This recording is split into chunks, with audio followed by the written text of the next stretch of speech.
Hello friends, today I'm going to show you how to call API in Redux. So this is the module Axios, where you can see these are the features. By using this we can make HTTP call. It will support all REST APIs and it will return you a promise where you can handle scenarios like success and error. So how to install it and how to use it?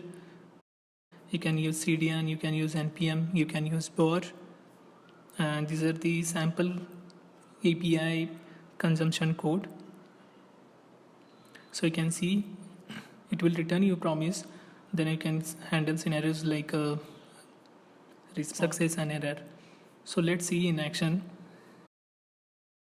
So this is what I created. This is my container and this is the folder structure. These are the actions,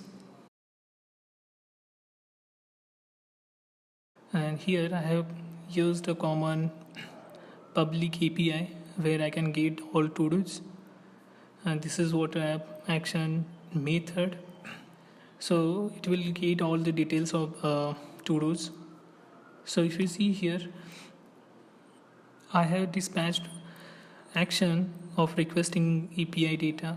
This is what allows for this Axios, and using that I'm calling API, and after getting success I'm dispatching another action like get data success, and in case of error I have dispatched this get data error.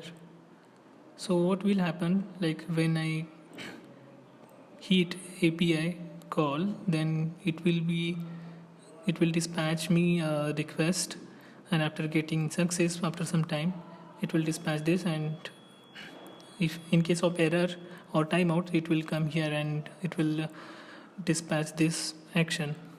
So let's go to reducer. This is what a combined reducer, where I can add all other reducers here so that I can use them into a container where I can map state to props. So this is what a reducer I have created. This is what initial state I have defined, where this data will be empty array. Loading is a property which I can use to show loader, and error, in case of I got error and error description on web page, I have just created that property. So let's see reducer. So in case of request, I have set loading true, empty data, error description is empty again.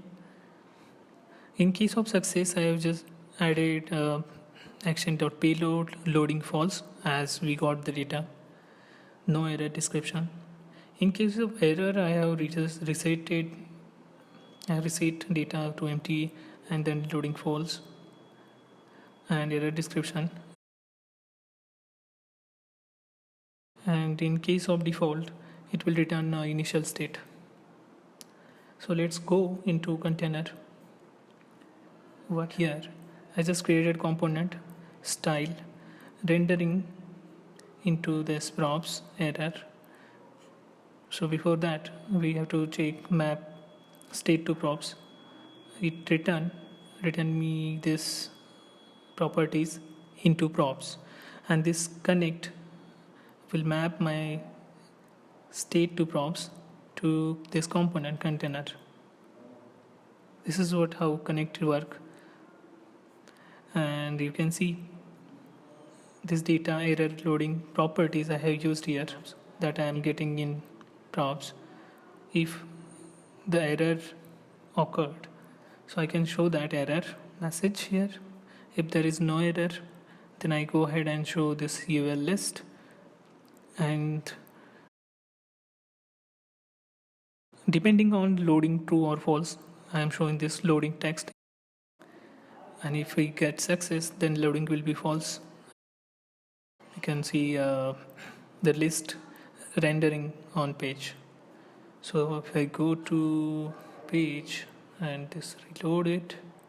You can see that loading, and these are the list items, and this is the API.